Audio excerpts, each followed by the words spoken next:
Hello everyone, জীবনে সবথেকে বড় একটা দায়িত্ব পালন করতে সকাল সকাল দুজনে মিলে বেরিয়ে পড়েছি। আমার শ্বশুর বাড়িতে যেহেতু সবাই শ্রীগুরুর দীক্ষিত, তাই আমি একমাত্র বাকি ছিলাম। সেই দিনটা চলেই এসছে। একদম সকাল আটটা নাগাদ বেরিয়েছি। চেরিকে কিন্তু বাড়িতে রেখে মা বাবার কাছে রেখেই বেরিয়েছিলাম। তখন চেরি ঘুমাচ্ছিল। সকাল সকাল স্নান করে একদম পরিষ্কার হয়ে দুজনে মিলে রেডি হয়ে বেরিয়ে পড়েছি। আমরা স্কুটি করে গেছি। তো অনেকটা রাস্তা আমরা জানতাম, আমরা দুজনে এটাই এক্সাইটমেন্ট ছিলাম যে অনেকটা রাস্তা একসাথে এরকম লং ড্রাইভের মতন যাব আনন্দ করতে করতে।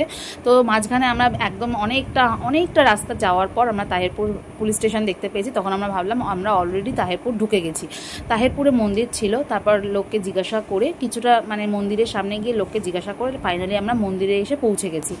এত ভিড়, সকাল 5টা থেকে দীক্ষা হচ্ছে। প্রথম মন্দিরে গিয়ে সবাইকে জিজ্ঞাসা করে, যেহেতু আমরা দুজনেই প্রথমবার এই মন্দিরে গেছি, আমরা দুজনেই মন্দিরে গেছি, তাই সবাইকে জিজ্ঞাসা করে কোথায় কি ডকুমেন্টেশন হচ্ছে, কোথায় ফর্ম ফিল আপ করতে হচ্ছে, সমস্ত কিছু জিজ্ঞাসা করে তারপর কিন্তু ফাইনালি তিলক পরার জায়গায় চলে এসেছি। আমার ভীষণ এক্সাইটমেন্ট ছিল, কেন ঢুকেই আমরা দেখেছি সবাই তিলক পরে আছে। তো আমার ভীষণ ভালো লাগে, তাই জন্য আমি ওয়েট করছিলাম। তিলক পরার জন্য কিন্তু লম্বা লাইনে দাঁড়াতে হয়েছে।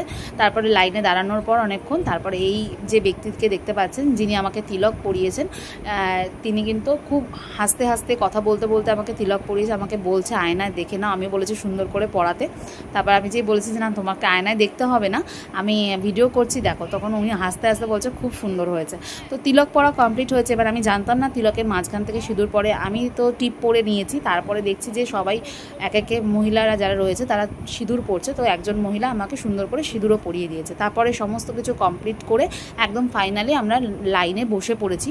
অনেক মানুষ, দেখো কত মানুষ বসে আছে, সবাই ওয়েট করছে। একটা করে টোকেন নাম্বার দেওয়া হয়েছে সবাইকে, সেই টোকেন ওয়াইজ সবাইকে যেতে হবে। আর এত বৃষ্টি শুরু হয়েছিল তখন, আমরা এক মন্দির থেকে আরেক মন্দিরে আসতে গিয়ে আমার শাড়ি পুরো ভিজে গেছে। আমরা এরকম করে বসে ওয়েট করছি দুজনে, কখন আমার টোকেন ডাকবে তারপর আমি যাব। তো তারপর ফাইনালি আমার টোকেনের নাম্বার ছিল 633।